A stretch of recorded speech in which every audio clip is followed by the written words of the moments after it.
बटाट्याच्या कापला आपल्याला बटाट्याची ही पिवळी भाजी लावून घ्यायची आहे आणि चीज स्लाइस लावून घ्यायचा आहे आणि अजून परत बटाट्याची पिवळी भाजी लावून घ्यायची.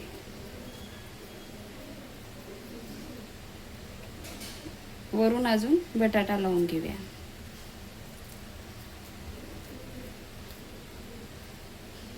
अशा प्रकारे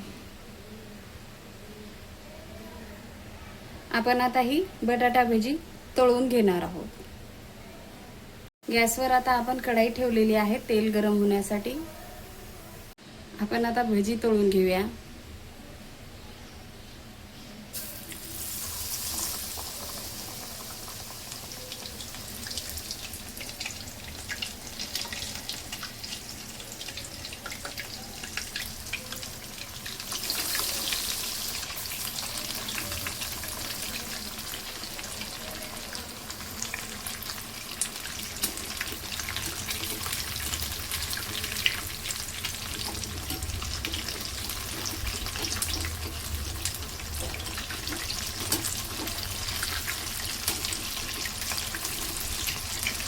आपल्याला ही भजी तळण्यासाठी कमीत कमी 7 ते 8 मिनिटं लागतात.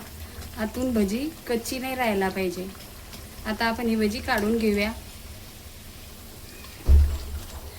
अशा प्रकारे आपल्याला सगळ्या भजी तळून घ्यायच्या आहे.